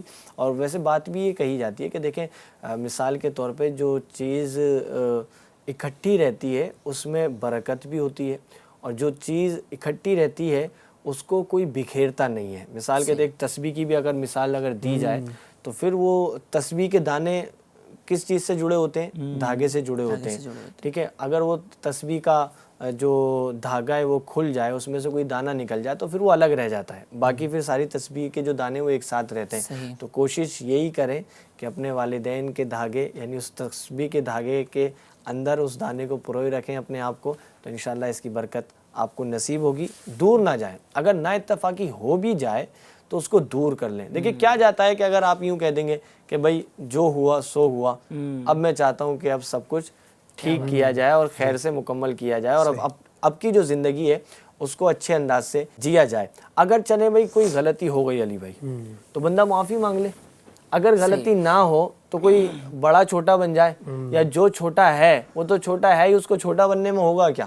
ہوگا کچھ نہیں۔ تو یہ رشتے جو ہے نا وہ نبھانے آنا چاہیے، تو یہ برکتیں بھی نصیب ہوں گی انشاءاللہ۔ FGN چینل کی ویورز، ہمارا پہلا سیگمنٹ مکمل ہو چکا ہے کہانی نصیحت کے ساتھ۔ آئیے بڑھتے ہیں اپنے دوسرے سیگمنٹ کی جانب، جس کا نام ہے لفظوں کی دنیا۔ آج کے جو الفاظ ہیں وہ روزانہ یوں سمجھ لیں ہمارے ساتھ تو ہوتے ہیں اور ہم کرتے بھی ان کو، اس طرح کے لفظ ہیں۔ کرتے ہیں کیا مراد؟ عمل کرتے ہیں، اور ان لفظوں کو میں یہاں پہ بیان کرتا ہوں، آپ کو جو بہتر لگے آپ اس میں سے سلیکٹ کر لیجئے گا اور اس پہ گفتگو کرنی ہے۔ پہلی طہارت، آل اوور طہارت، ٹھیک ہے، اس پر گفتگو کر سکتے ہیں۔ دوسرا غسل، تیسرا وضو، اور چوتھا تیمم۔ ان چاروں چیزوں میں سے کس پر آپ ذکر کریں گے، گفتگو کریں گے؟ کیونکہ چاروں چیزیں یہ ضروری ہیں اور اس کے حوالے سے انفارمیشن ہونا ہر بندے کو ضروری ہے۔ صحیح، ماشاءاللہ۔ طہارت جو آپ نے شروع میں کہا ہے، تو طہارت تو پھر اس میں سب کچھ آ جائے گا۔ جی جی، وضو اس میں آ جائے گا، غسل بھی، تیمم سب اسی میں آ جائے گا، ٹھیک ہے۔ دیگر بھی جو طہارتیں ہیں اس کے بعد جو آپ نے ذکر کیا ہے تو اسی پہ گفتگو کر لیتے ہیں انشاءاللہ۔ غسل پر، جی ہاں، کیا بات ہے، کیونکہ وضو اور تیمم سے پہلے اس کا ہونا ضروری ہے۔ اگر یہ نہ ہو اور وضو اور غسل ہو تو کام نہیں چلے گا۔ صحیح۔ تو اس سے اہم جو ہے نا وہ غسل ہے پہلے۔ اچھا، ایک بات یہ بھی ہے کہ جو بندہ غسل کر لے تو اس کا وضو بھی ہو جاتا ہے، اور تیمم کی اس کو پھر حاجت نہیں پڑتی ہے، غسل ہو گیا تو یعنی وہ مسئلہ ہی حل ہو جاتا ہے۔ غسل کر لیا تو پھر تیمم اس کا وضو بھی ہو جائے گا غسل کر کے۔ صحیح۔ اچھا، کچھ لوگوں کو یہ غلط فہمی بھی ہوتی ہے کہ غسل کر لیا، غسل کرنے کے بعد باہر نکلے تو پھر ان کو دوبارہ سے وضو کرتے ہیں۔ اس میں کئی لوگوں کو دیکھا ہے، لوگ مسئلہ ہی پوچھتے ہیں کہ حضرت ہم نے وہ غسل کر لیا تھا اور وضو نہیں کیا، تو اب کیا کریں, نماز پڑھ سکتے ہیں تو نماز پڑھ سکتے ہیں بھائی, کیونکہ غسل میں جب کرتا ہے نا بندہ تو وضو میں جو جو چیزیں دھوئی جاتی ہیں, چہرہ ہے, ہاتھ دھونا ہے, پاؤں دھونا ہے, وہ سب دھل ہی جاتا ہے, اس میں مسا بھی ہو جاتا ہے. اس میں اس غلط فہمی کی وجہ یہ ہوتی ہے, لوگ یہ سوچتے ہیں کہ میں نے اپنے گھٹنے دیکھ لیے ہیں اور یہ میں نہا رہا تھا تو کھلے ہوئے تھے, اب گھٹنے دیکھ لیے تو شاید میرا وضو یہ نہیں بھی ہوا. لوگ کہتے ہیں کہ ہاں کہ جناب والا اگر گھٹنے کھلے ہوں گے یا سترے کی جو جگہ یہ کھلی ہوئی ہے تو پھر اس صورت میں جناب وضو ہوتا ہی نہیں ہے. تو یہ بھی ایک غلط فہمی ہے, ایسا کچھ نہیں ہے. کوئی اگر برہنہ ہے اور اس نے وضو کر لیا تو اس کا وضو ہو جائے گا, یہ کوئی اسباب نہیں ہے وضو نہ ہونے کے. لیکن ہاں اگر آپ ایسے مقام پر ہیں تو کوشش کریں وضو کے ٹائم پر جو ہے نا وہ آپ کا ستر وغیرہ کھلا نہ ہو. لیکن چونکہ غسل جب بندہ کرتا ہے بند کمرے میں, یعنی جو ہمارے یہاں پر آج کل جو ہوتے ہیں جو غسل خانے, جو باتھ روم, تو اسی طرح کے ہوتے ہیں, بند ہوتے ہیں, تو اس میں اگر بندہ سارے کپڑے اتار کر بھی نہائے تو اس کی نہانے کی اجازت ہوتی ہے. تو اس طرح اگر کسی نے غسل کیا کہ تو اس کا وضو بھی ہو جائے گا. چلیے خیر, میں مختصر سے گفتگو کروں گا چونکہ بہت زیادہ لمبا نہیں ہوگا, واقعی بھی کافی طویل ہو چکا ہے. غسل جو ہے نا ناظرین, یہ ہمارے یہاں پر اس کو اسنان بھی کہا جاتا ہے, نہانا, اسنان, ٹھیک ہے, نہانا بھی کہتے ہیں. اور یہ صرف اسلام ہی میں نہیں بلکہ دیگر تمام ہی مذاہب میں, یعنی دنیا میں جو بھی لوگ بستے ہیں سبھی نہاتے ہیں, ٹھیک ہے. صحیح ہے. البتہ یہ کہ چونکہ اسلام الحمدللہ ایک عظیم مذہب ہے, ایک پاکیزہ ترین مذہب ہے, اور اسلام میں جو صفائی کی اہمیت ہے, ستھرائی کی اہمیت ہے, وہ بہت زیادہ ہے. نبی اکرم علیہ السلام نے صفائی کو نصف ایمان بھی فرمایا, الطہور نصف الایمان فرمایا کہ صفائی آدھا ایمان ہے. تو نہانا بھی ظاہر سی بات ہے ایک جسم کی صفائی ہے. جسم کی ظاہری طور پر جو صفائی ہم حاصل کرتے ہیں, اس کو صاف کرتے ہیں, وہ پہلا اسٹیپ ہمارا نہانا ہی ہوتا ہے. بندہ غسل کرتا ہے تو جا کے جو ہے نا وہ ایک صاف وہ ہو جاتا ہے. تو اب غسل جب بندہ کرے, نہائے, تو اس کے اندر بڑی احتیاطیں بندے کو کرنی چاہیے. اگر اسلامک ہم پوائنٹ آف ویو سے دیکھیں, اگر اسلامی نظریے سے دیکھیں, تو اسلام نے الحمدللہ ہماری یہاں پر یہ رہنمائی کی ہے کہ اگر بندہ ناپاک ہو گیا تو اب اس کے لیے غسل کرنا ضروری ہے, فرض ہے. اگر بغیر غسل کرے وہ نماز پڑھتا ہے, قرآن کریم کو چھوتا ہے, بیت اللہ کا طواف کرتا ہے, تو یہ ساری چیزیں اس کے لیے جائز نہیں ہوں گی. اس کے لیے غسل کرنا ضروری ہے. تو غسل میں جو ہے جو طریقہ کار ہے وہ اپنی جگہ پر ہے. غسل کے 3 فرائض بیان کیے جاتے ہیں کہ یہ فرض اگر پائے جائیں گے اگر آپ ناپاک ہیں. اچھا, ناپاکی کیسے ہوتی ہے یہ بھی سیکھنا ضروری ہے. کچھ لوگ یہ سمجھتے ہیں کہ ہم کہیں سے جا رہے تھے اور جناب والا جو بارش کا پانی بکھرا ہوا تھا, پاس سے کوئی جانور گزرا یا کوئی بائک گزری یا کوئی گاڑی گزری, اس سے کچھ چھینٹے آ گئے, ہم ناپاک ہو گئے. یا اگر اس کو یوں سپوز ہم کریں کہ مانا اگرچہ وہ گندا پانی ہے, ناپاک پانی ہے, پھر بھی آپ کیا فرمائیں گے؟ جی ہاں, ایک تو یہ کہ جو پانی جب تک ظاہر سی بات ہے ہمیں پتہ نہیں ہے کہ وہ ناپاک ہے یا پاک ہے, پتہ نہیں ہے, تو وہ ناپاک ہمارے جسم کو ناپاک نہیں کرے گا, ٹھیک ہے, اس سے غسل وغیرہ کوئی مسئلہ نہیں ہے. اور اگر مان لیجئے وہ ناپاک تھا بھی, کیچڑ کا پانی ہے, گندی نالی کا پانی ہے, یا پیشاب کا پانی ہے, اگر وہ ہمارے جسم پر آ گیا تو بھی ہمارا نہانا فرض نہیں ہے. صحیح, بس اتنی جگہ دھو لیں گے نا آپ. مثال کے طور پر اتنے آپ کے یہاں ہاتھ پہ لگاؤ پانی, آپ نے ہاتھ کو نیچے کر کے نل کے نیچے دھو لیا, آپ پاک ہو گئے. اس کے لیے پورا نہانا ضروری نہیں ہے. بعض اوقات کیا ہوتا ہے کہ کچھ لوگ کھڑے ہو کر پیشاب کر رہے ہوتے ہیں, ٹھیک ہے, نہیں کرنا چاہیے, سنت نہیں ہے. بیٹھ کر پیشاب کرنا چاہیے, ٹھیک ہے. اس کے حوالے سے تو وعیدیں بھی ہیں, پھر وعیدیں بھی کھڑے ہو کر پیشاب کرنے کے حوالے سے جو چھینٹے لگتے ہیں. اب عام طور پر ہوتا ہے کہ بندہ جب کھڑے ہو کر پیشاب کر رہا ہوتا ہے تو چھینٹے اس سے لگ جاتے ہیں, یا تو چھینٹے لگ جاتے ہیں, یا پھر یہ ہوتا ہے کہ بندہ ویسے ہی جو ہے نا بند کر لیتا ہے اپنی پینٹ کو, تو اب کچھ نہ کچھ چھینٹے جو ہے نا وہ یا جو بوندیں ہیں پیشاب کی وہ اندر رہ جاتی ہیں. تو بعض لوگ سمجھتے ہیں کہ اب ہم ناپاک ہو گئے, تو اس سے بھی ناپاک نہیں ہوتے ہیں. جی ہاں, لوگ تعجب کریں گے کہ یہ کیسی بات کر رہے ہیں, بالکل اس سے ناپاک نہیں ہوتے ہیں. ہاں یہ ہے کہ آپ جتنی جگہ آپ کے وہ چھینٹے لگے آپ اس کو دھو لیجئے, آپ ہو گئے پاک, آپ وضو کیجئے, نماز پڑھی ہو جائے گی آپ کی. تو یہ کچھ لوگوں کی غلط فہمیاں بھی ہے. بہرحال تو اگر آپ بندہ ناپاک ہوگا, ناپاک کیسے ہوتا ہے بندہ, اس کی کچھ چیزیں بیان کی گئی ہیں. جیسے عورتیں ہیں تو ان کے جو کچھ ایام آتے ہیں نا مہینے کے, جس کو حیض کے ایام کہا جاتا ہے, ٹھیک ہے, جن دنوں میں عورتیں ناپاک ہوتی ہیں, تو پیریڈز کے جو ایام ہوتے ہیں, تو وہ جو ایام ہے اس میں عورت ناپاک ہوتی ہے. نفاس کے ایام, یعنی جن ایام میں عورت کو بچہ ہونے کے بعد جو خون آتا ہے اس کو نفاس کے ایام کہا جاتا ہے, ان میں ناپاک ہوتی ہے. اسی طریقے سے مرد جب اپنی عورت کے ساتھ یعنی بیوی کے ساتھ ہم بستری کرے تو اس میں جو ہے نا وہ ناپاک ہو جاتا ہے, ٹھیک ہے. اسی طریقے سے بندہ سو رہا تھا, نائٹ فال ہو جاتا ہے, ٹھیک ہے, بندہ سو رہا تھا اور سونے کی حالت میں نائٹ فال ہو گیا, تو اس سے بھی جو ہے نا وہ غسل فرض ہو جاتا ہے. تو یہ کچھ اسباب ہیں, کچھ چیزیں, اس سے بندہ جو ہے وہ ناپاک ہوتا ہے. باقی چھینٹے لگ جانے سے یا پیشاب کے چھٹے لگ جانے سے ناپاک نہیں ہوتا ہے، اتنی جگہ دھو لیتا ہے وہ پاک ہو جاتا ہے۔ تو خیر اب کوئی بندہ یہ اسباب پائے گئے، ناپاک ہو گیا، اب غسل کرنا ضروری ہے۔ غسل کیے بغیر نماز پڑھے گا تو نماز نہیں ہوگی، غسل کیے بغیر مسجد میں جائے گا تو مسجد کا داخلہ اس کے لیے حرام ہے، ٹھیک ہے۔ تو اب غسل میں 3 فرض ہیں۔ پہلا فرض ہے کلی کرنا، ٹھیک ہے۔ تو کلی کا مطلب یہ ہے کہ منہ کے ہر حصے پر پانی پہنچ جائے اور اچھی طریقے سے آپ جو ہے نا وہ منہ کے اندر پانی پہنچائے۔ اور دوسرا فرض ہے ناک کے اندر پانی چڑھانا۔ تو ناک کی نرم ہڈی یہاں تک پانی آپ تھوڑا سا کھینچ لیں گے تو پہنچ جائے گا۔ وضو اگر روزہ نہ ہو تو تھوڑا سا آپ کھینچ لیں گے تو اندر بھی پہنچ جائے گا، اور روزہ ہو تو آپ ویسے احتیاط کے ساتھ پانی اندر پہنچائیں اور اچھی طریقے سے ناک کو صاف کر لیں اور ریٹھ وغیرہ تو اس کو نکال لیں۔ اور تیسرا جو فرض ہے وہ ہے پورے ظاہری بدن پر پانی بہانا، یعنی جتنا ہمارا جو بدن ہے اس کے ہر جگہ پر، داڑھی ہے تو داڑھی کے تمام بالوں تک، بال اگر بڑے ہیں تو اندر تک بال جو ہے نا وہ جڑ تک پانی پہنچ جائے، ٹھیک ہے۔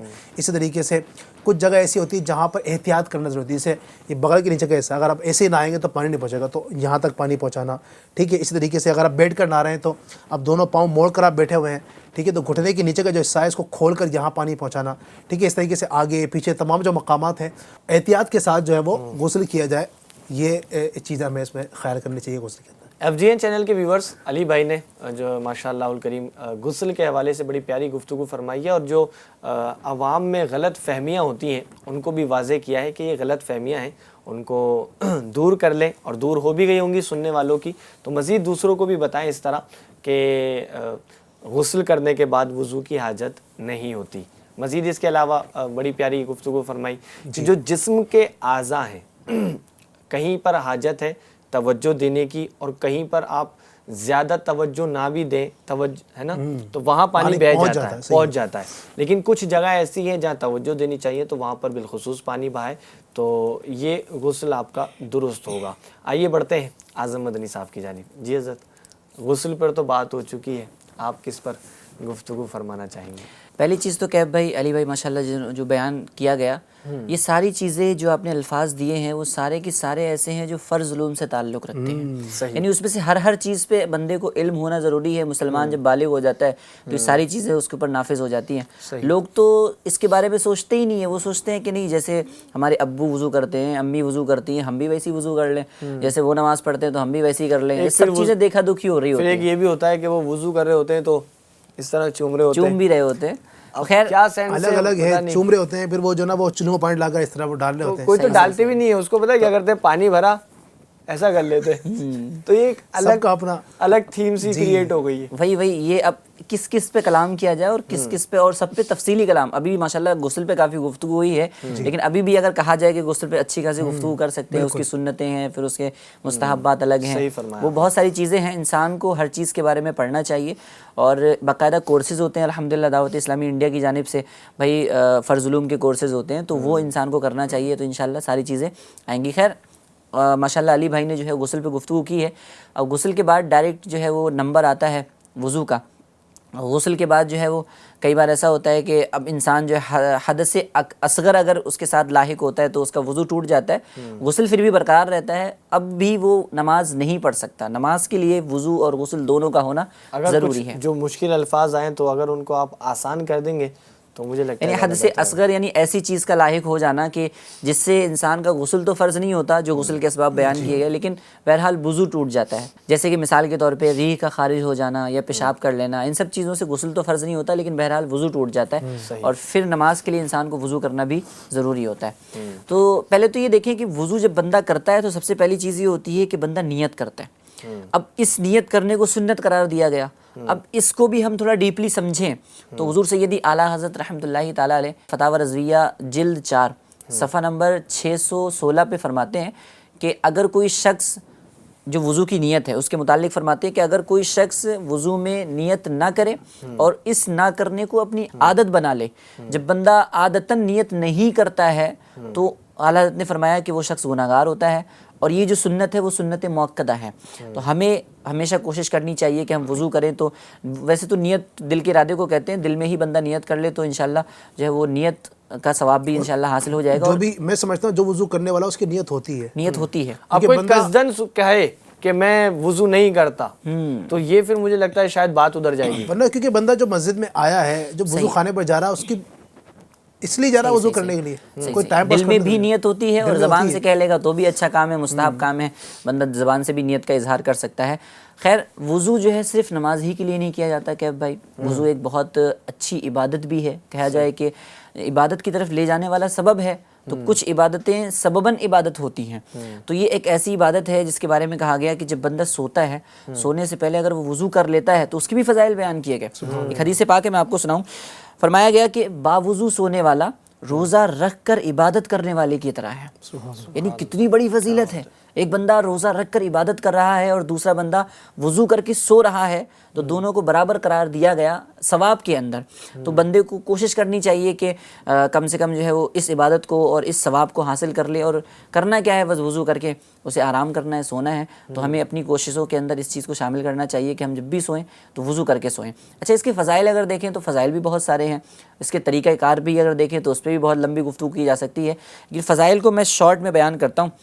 ایک روایت میرے سامنے ہے، عارفین نے فرمایا ہے کہ جو ہمیشہ باوضو رہتا ہے اس کو یہ 7 فضیلتیں ملتی ہیں۔ 7 فضیلتیں میں آپ کو اکٹھی بیان کر دیتا ہوں۔ فرمایا گیا کہ جب بندہ باوضو ہوتا ہے تو ملائکہ اس کی صحبت میں رغبت کرتے ہیں، ملائکہ اس سے قریب آنا چاہتے ہیں، فرشتے اللہ کی معصوم مخلوق اس کے قریب ہونا چاہتی ہے۔ اچھا، قلم اس کی نیکیاں لکھتا رہتا ہے، بندہ ثواب کی نیت سے وضو کرتا ہے تو قلم چل رہا ہوتا ہے، نیکیاں لکھی جا رہی ہوتی ہیں۔ تیسری چیز بیان کی گئی کہ اس کے اعضاء تسبیح کرتے ہیں، اللہ تبارک و تعالیٰ کی حمد و ثنا بیان کرتے ہیں۔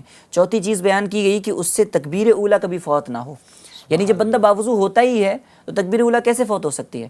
تکبیر اولیٰ فوت ہی جب ہوتی ہے جب بندے کا وضو نہیں ہوتا اور وضو کی طرف جا رہا ہوتا ہے، تو تکبیر اولیٰ بھی فوت ہو جاتی ہے۔ تو اب بندہ باوضو ہوگا تو تکبیر اولیٰ بھی فوت نہیں ہوگی، اس کی فضیلت بھی مل جائے گی۔ ایک فضیلت یہ بیان کی گئی، جب سوئے اللہ تبارک و تعالیٰ کچھ فرشتے بھیج دیتا ہے کہ جن و انس کے شر سے اس کی حفاظت کرتے ہیں، سیکیورٹی گارڈ مل جاتے ہیں، بندہ باوضو ہوتا ہے۔ اور ایک فضیلت یہ بھی بیان کی گئی کہ سکرات موت اس پر آسان ہوتی ہیں، یعنی موت کی سختیاں، اب اس کے بارے میں بندہ سنے نا تو اتنی زیادہ ہے کہ وہ سنتا ہی چلا جائے، سکرات موت اس باوضو شخص پر جو ہے وہ آسان ہو جاتی ہیں۔ ایک فضیلت لاسٹ میں یہ بیان کی گئی کہ جب بندہ باوضو ہوتا ہے تو امان الہی میں رہتا ہے، اللہ کی امان میں آ جاتا ہے، اللہ کی پناہ میں آ جاتا ہے۔ اب اللہ جس کی حفاظت کرے، اللہ جس کو اپنی پناہ میں لے لے، پھر اس کا کون کیا بگاڑ سکتا ہے؟ کرنا کیا ہے، بس وضو کرنا ہے ثواب کی نیت سے، اور اچھے انداز میں وضو کرنا ہے۔ اور خاص کر جو سردیوں والے ایام چل رہے ہوتے ہیں تو لوگوں کا ذہن یہ بنتا ہے نا، پانی بہت ٹھنڈا ہے، وضو نہیں ہو سکتا، کیسے وضو کریں گے؟ اس بارے میں بھی روایت بیان کی گئی، فرمایا گیا کہ جو شخص اس وقت وضو کرتا ہے جس وقت وضو کرنا مشکل ہے اور پریشانی زیادہ ہے اس کے اندر، تو فرمایا گیا کہ اس کو دگنا ثواب ملتا ہے، ایک وضو کے مقابلے میں دگنا ثواب مل رہا ہوتا ہے۔ تو یوں وضو کے بہت سارے فضائل ہیں، لیکن بس اس کے اندر یہ دیکھنا چاہیے کہ بندہ کس انداز میں وضو کر رہا ہے۔ اور وضو کے جو 4 فرائض بیان کیے گئے، چہرہ دھلنا، کوہنیوں سمیت دونوں ہاتھوں کا دھلنا، اور چوتھائی سر کا مسح کرنا، اور ٹخنوں سمیت دونوں پاؤں کا دھلنا۔ تو یہ جو 4 فرائض بیان کیے گئے، ان کو اچھے انداز میں ادا کرنا ضروری ہے۔ اور ان 4 فرائضوں کو آپ دیکھیں، ان کی حد بھی نہیں معلوم ہوتی ہے کئی سارے لوگوں کو۔ تھوڑی سی میں ڈیٹیل جو ہے وہ بیان کرنا چاہوں گا کہ چہرہ کہاں سے کہاں تک دھلنا چاہیے بندے کو۔ سب سے پہلا فرض چہرہ دھلنا۔ چہرہ کہاں سے دھلنا ہے؟ عادتاً جہاں سے بال اگتے ہیں وہاں سے لے کے ٹھوڑی کے نیچے تک، ایک کان کی لو سے دوسرے کان کی لو تک۔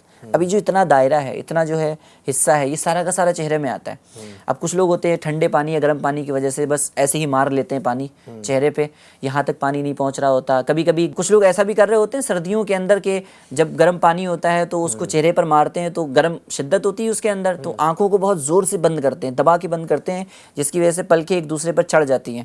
اور جب پلکیں چڑھتی ہیں تو پھر پلکوں تک پورا پانی پہنچتا نہیں ہے، جب پلکیں کھلتی ہیں تو کچھ حصہ خشک بھی رہ جاتا ہے۔ تو خیر یہ چیز بھی ضروری ہے کہ بندہ جو ہے وہ ایک ایک جو ہے وہ بال کی ایک جڑ تک جو ہے پانی پہنچائے۔ کوہنیوں سمیت دونوں ہاتھوں کا دھلنا یہ دوسرا فرض ہے۔ اب اس کے اندر بھی وہ جو آپ نے شروع میں بات کی نا کہ کچھ لوگ یوں کر کے پانی لے لیتے ہیں اور اس کو تھوڑا سا نا وہ تھوڑا تہذیباً سمجھتے ہیں کہ ہاں یہ تھوڑا سا کرنا عزت والی ضروری ہے، چیز valid ضروری ہے، نہیں کریں گے اس طریقے سے تو وہ پانی جو ہے وضو نہیں ہوگا۔ حالانکہ پانی پہنچانا یہ ضروری ہے وضو کے اندر۔ تو کچھ لوگ ہوتے ہیں نا جو ٹنکی کھولتے ہیں، یہاں سے پانی شروع ہوتا ہے تو ان کے جو ہے وہ ناخنوں کے اندر بھی پانی پہنچ جاتا ہے جب وہ پانی کے دھار پر ہاتھ رکھ رہے ہوتے ہیں، اور اس طریقے سے پورے حصے تک کوہنی اوپر کے کوہنی سے اوپر بھی جو ہے نا وہ پانی پہنچا رہے ہوتے ہیں۔ تو اس احتیاط کے ساتھ بندہ پانی پہنچائے کہ ایک بال کے برابر بھی جگہ سوکھی نہیں رہنا چاہیے۔ چوتھائی سر کا مسح کرنا ہوتا ہے۔ اب کچھ لوگ مسح کرنے میں بھی وہ جو آپ نے کہا نا کہ یوں کر کے چوم رہے ہوتے ہیں، خیر انگوٹھوں کو وہاں چوما جاتا ہے جہاں پر حضور صلی اللہ علیہ وسلم کا نام لیکن آتا ہے۔ انگوٹھے بھی نہیں چوم رہے ہوتے، کچھ لوگ تو اس طرح کر رہے ہوتے ہیں۔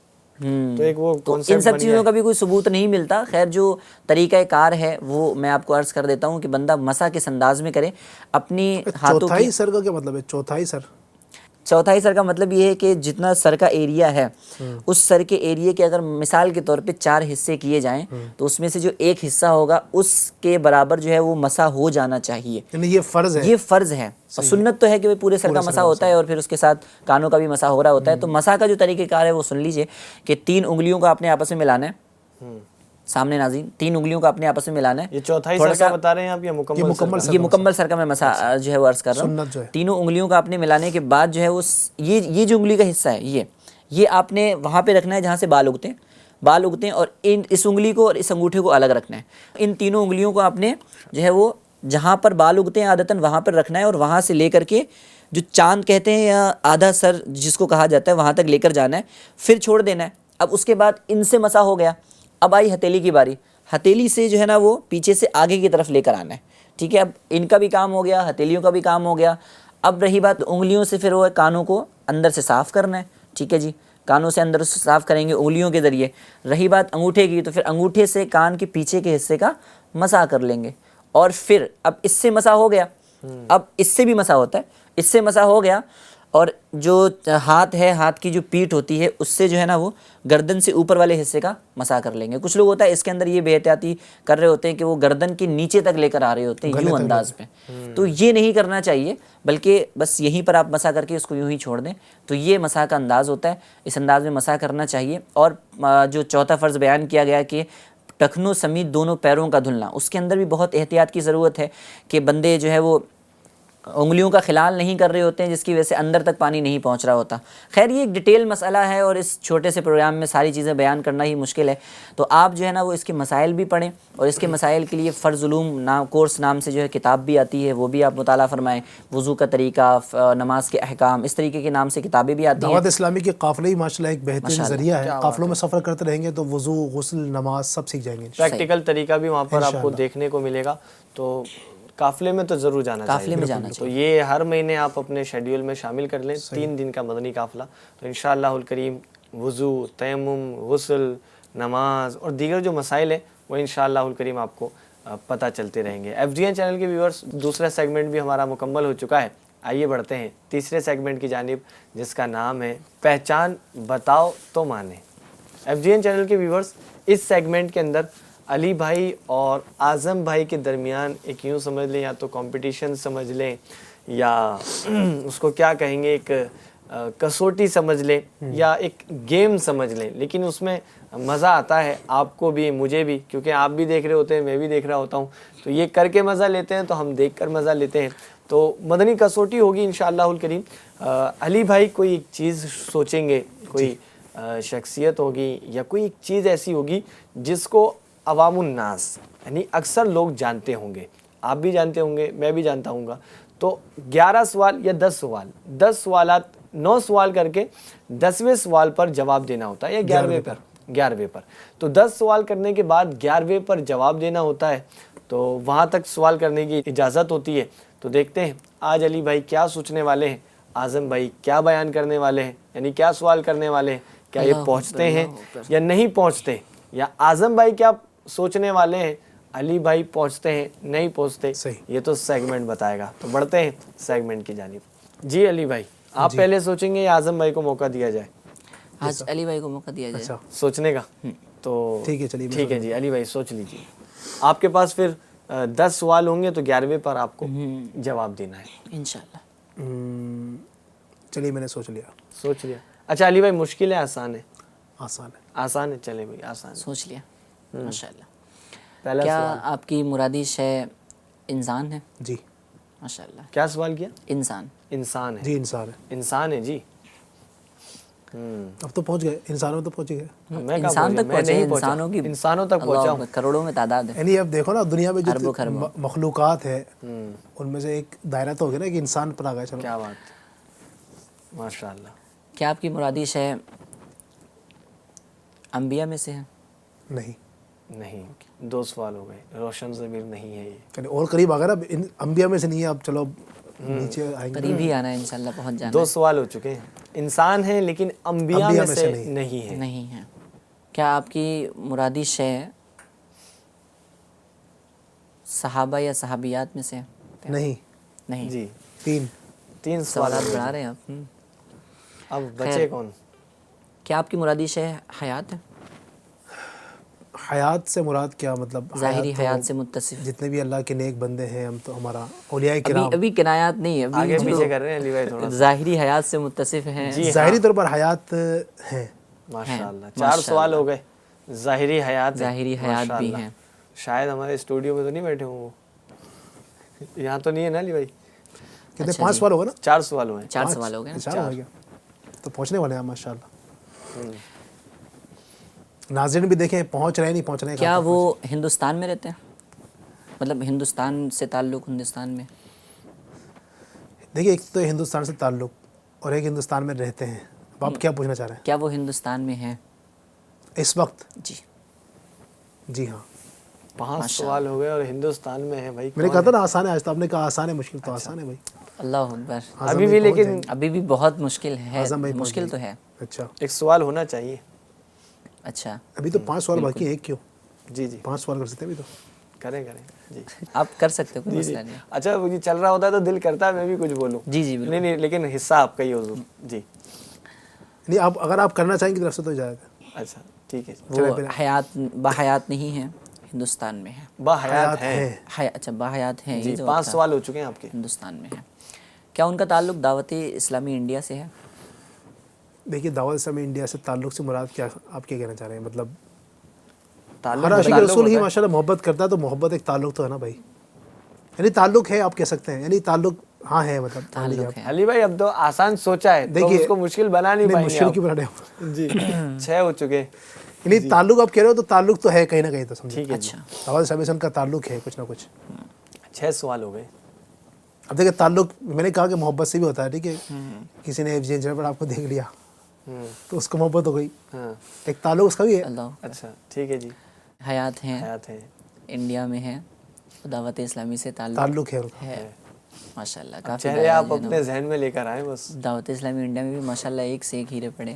لیکن ہم نے کہا تعلق ہے. ٹھیک ہے, تعلق کسی بھی ہیرو طریقے کو سے سب جانتے ہوں گے اکثر, یہ بھی ہے, اور ان کو آپ بھی جانتے ہوں گے, تو چہرے آپ نے کتنے 7 سوال ہو ابھی بھی میں بہت سارے لوگوں کو جانتا اب ہوں. ٹائمر چلانا چاہیے. ٹائمر تو بالکل چلنا چاہیے بھائی. ایک سوال دیکھیں آپ جلدی سے بتائیے. آپ اتنا گیپ لیں گے تو پھر 7واں سوال ہو جائے گا. چلیں صحیح ہے. کیا وہ کسی تنظیمی ذمہ داری پہ ہیں؟ یعنی دعوت اسلامی کی جو ایک ذمہ داری ہوتی ہے اس کے اعتبار سے تنظیمی ذمہ داری, اس پہ سوچنے کی بات. ہاں ہے کوئی ذمہ داری. تنظیمی ذمہ داری مشکل. ہاں ذمہ داری تو ہے ان کے پاس. 7 سوال ہو گئے. عوام بھی جانتی ہے, یہ تو پہلے ہمارا طے شدہ ہی تھا. اچھا ماشاءاللہ عوام جانتی ہے میرے حساب سے. ٹھیک ہے جی. اچھا آپ کے دائرہ کار سے صاحب نہیں مطلب جانتی ہے عوام. جانتی ہیں. 7 سوال ہو گئے ہیں, لیکن آپ کو اسپیڈ بہت بڑھانی قریب قریب چاہیے. پہنچ گئے اب تو. کیا وہ سید گھرانے سے تعلق رکھتے ہیں؟ جی ہاں. سبحان اللہ, کیا بات ہے بھائی. اب اس میں بھی ہیں, اور بھی ہیں, کئی سارے لوگ ہیں, ایک نہیں ہے. دعوت اسلامی بالکل پہنچ گئے. آپ نے بولی دعوت اسلامی سے تعلق تو اور لوگوں کے درمیان مشہور بھی 8 ہیں. سوال ہو سید چکے زادے بھی ہیں. جی سوال کیجئے. چلیے کتنے, ایک سوال رہ گیا اب تو. 8 سوال ہو گئے. اچھا 2 سوال باقی. جلدی کیجئے جناب. جی ان کا ٹائم ختم ہو چکا ہے, 10واں سوال کریں گے. لوگ تو ابھی بھی بہت سارے ہیں. 5 کیسے خاص کیا جائے. ہاں آپ ٹائمر چلائیے. 4 3 2 کیا ان کی ذمہ داری جو ہے اراکین ہند مشاورت میں ہے, مطلب بڑی ذمہ داری اراکین ہند مشاورت یا اراکین ہند مشاورت سے تعلق؟ یوں بولے یا تو کہ بڑی ذمہ داری ہے, کیونکہ صرف اراکین مشاورت ہی بڑی ذمہ داری پر نہیں ہے, اور بھی ہند میں ہند کے جو شعبہ ذمہ داران ہیں وہ بھی بڑی ذمہ داری انہوں نے ہند مشاورت کی بڑی بڑی ذمہ داریاں ہوتی ہیں, لیکن نہیں انہوں نے دو جملے کہے نا. خاص کیا ہے. آپ نے کہا کہ ہند مشاورت میں ہے یا بڑی ذمہ داری, تو ایک لفظ بولیے آپ. ہند مشاورت کا دائرہ میں نے خاص کیا ہے. خاص کیا ہے نا, پکا. پکا جی. جی ہاں. سبحان اللہ. 9 سوال ہو گئے. 10واں سوال اس میں بھی ماشاءاللہ کئی سارے صحیح ہے. چلیں اب آپ سوال کریں گے تو ہوگا, تو آگے بات پہنچے گی. کتنے ہوں گے؟ 9. جی ہاں 9 ہو گئے. آخری سوال ہے. آپ نام بتا دیجیے پھر. نہیں آخری سوال آپ نام لے لیجیے, کوئی مسئلہ نہیں چاہے تو, یا سوال کریں گے آپ نام لیں گے, بتائیے. کیا وہ ہیڈ آف دعوت اسلامی انڈیا ہے؟ نہیں، ہیڈ آف، چلیں جی 10 سوال ہو گئے، اب نام لینا ہے آپ کو. دعوت اسلامی انڈیا کی ہیڈ نہیں ہے وہ، جو میری مرادی وہ شخصیت ہے. سوال کا اب نام اب لینا ہے. سوالات کا آپشن سلسلہ ختم ہو ختم. چکا، اپنا نام لینا ہے. وہ کون ہے؟ ناظرین بھی ہو سکتا ہے پہنچ چکے ہوں کہیں نہ کہیں. اگر پہنچ چکے تو کمنٹ باکس میں بتا سکتے ہیں. بتا سکتے ہیں. اجازت ہے؟ بالکل ٹھیک ہے جی.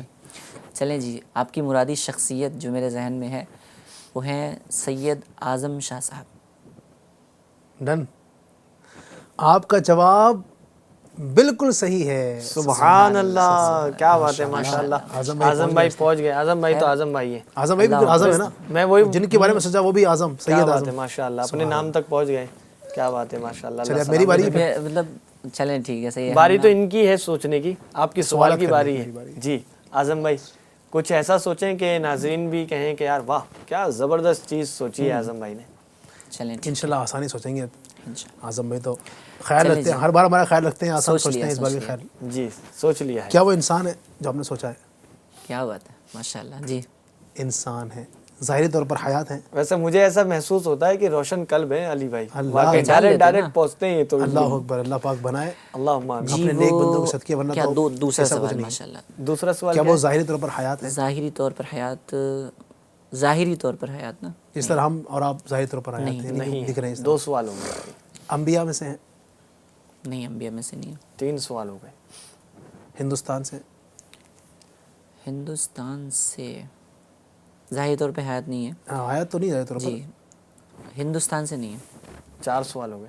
یعنی ہندوستان میں ان کا مزار وغیرہ سب آ گیا. ٹھیک ہے، وہ نہیں ہے اچھا نا. نہیں، ہندوستان میں نہیں ہے. 4 میرے علم کے مطابق ہندوستان میں نہیں. چلے جناب، آج تھوڑا مشکل لگتا ہے. سوچا ہے صحابہ یا صحابیات میں سے؟ صحابہ یا صحابیات؟ یعنی وہ جو آپ نے چلے ایک دیکھ مان لیا، لیں. جو سوال آپ نے کیا تو میں نے کیا. 5 سوال ہو گئے. جی صحابہ کرام. دیکھیں علی بھائی کتنی جلدی جلدی کر رہے ہیں، ٹائم کا بھی خیال رکھ اچھا رہے ہیں. ماشاء اللہ. چلیں کتنے ہو گئے؟ 3 سوال. 5 سوال ہو گئے جناب. 5 ہو گئے کیا؟ 5 سوال ہو گئے. چلیے جناب. اچھا اعظم بھائی، آپ نے جو سوچا ہے ان کی مبارک قبر مدینہ شریف جنت البقیع میں ہے؟ جی جنت البقیع. کنفرم ہے نا؟ 6 سوال ہو گئے. چلیں، ان کی قبر مبارک جنت البقیع میں ہے. ماشاء جنت اللہ. البقیع میں ہے. نبی پاک علیہ الصلوۃ والسلام کے مبارک خاندان سے یعنی کوئی تعلق ان کا ہے؟ آپ نے سوال کیا کیا؟ نبی پاک صلی اللہ نبی علیہ پاک وسلم کے علیہ خاندان السلام سے؟ جی کے خاندان گھر والوں میں پاک سے صلی اللہ علیہ وسلم کے خاندان سے ہیں. خاندان سے کتنے کہا سوال ہو آپ نے؟ گئے؟ 7 سوال ہو گئے.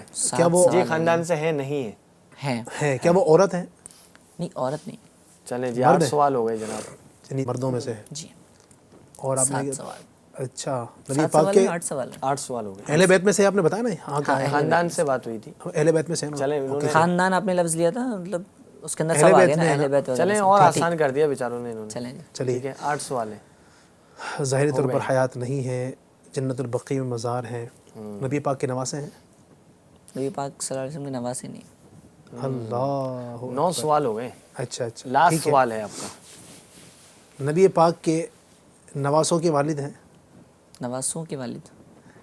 نواسا نواسی کے والد. نبی پاک کے داماد ہیں؟ جی الحمدللہ. تو ٹھیک ہے جی. کہاں پہنچے؟ ابھی 2 داماد ہیں نا، لیکن میں آپ بولوں نام.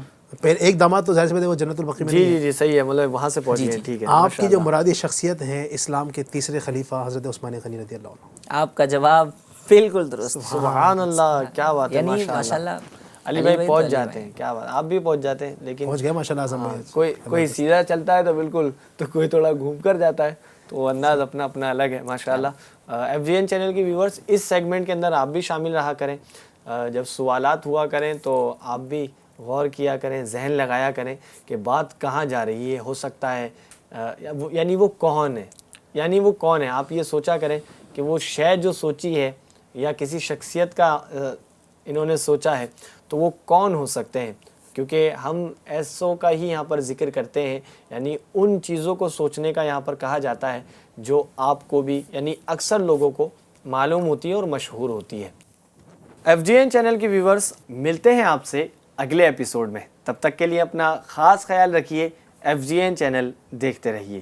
علم کے موتیوں سے سجا سلسلہ، جس کا دلچسپ ہر ایک ہے مرحلہ. جستجو لاجواب دیں گے سارے جواب، جستجو لاجواب دیں گے سارے جواب. عزم کا چڑھ کے دل میں نگیدہ چلو،